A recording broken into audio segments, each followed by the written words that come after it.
So you actually made a really good take this time. Normally, EO has made some turbo take in the past. I won't get into that, but actually, EO made a really good take in this video, and you can watch it. You can find it. I'm not gonna review the video because the video is just him talking about fighting games. But reality is, his take was on Endgame and the fact that Endgame shouldn't really be something that is easily attainable. And I think about it a lot, and he's actually right.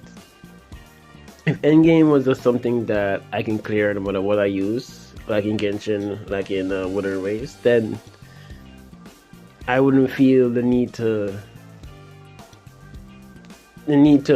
try to look up guides and rotations and stuff like that and how to best optimize my teams.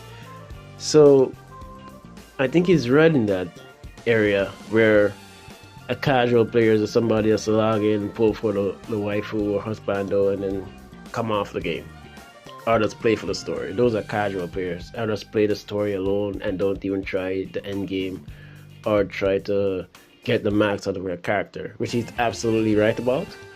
He's very right in that regard. And he's very right in that the end game shouldn't be something like if you just barely build your character and you just barely level up everybody to the max and stuff like that, you should clear the game.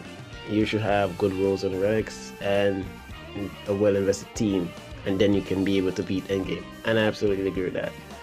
Which is why I've been thinking about Honkai Star Rail in particular and their endgame. I have completed one of the endgames at 3 stars, and although it was challenging, it did feel a lot more satisfying when I completed it than if I could just complete it easy with just building the team at a decent level.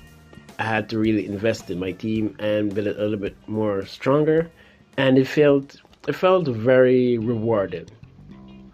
And I think that's the point that EO is trying to make, and I do understand that it does feel way more rewarding when you have to put in effort in order to beat an end game, rather than you just build your units and you can clear the game. And it kind of gonna lead into another video that I'm making. Really, is that I think that's why many of the Wuthering Waves content creators hate Genshin Impact, because they overinvested, not in terms of building really good teams, but like getting the E6 units, and then expected the challenge to be there when the challenge is not there anymore. But that's a whole different video. But to focus on today's video, EO, good job. It's a good video.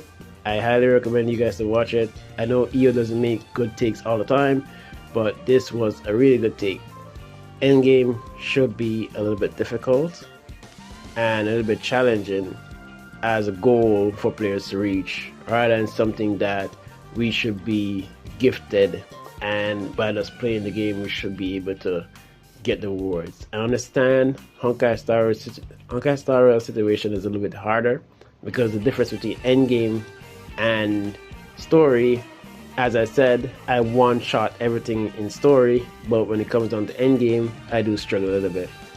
So there's a wide gap between the two of them, but it's not impossible. You have to really invest in your team in order to beat endgame in Honkai Star Rail. And I think that's why many of the content creators are struggling with this situation.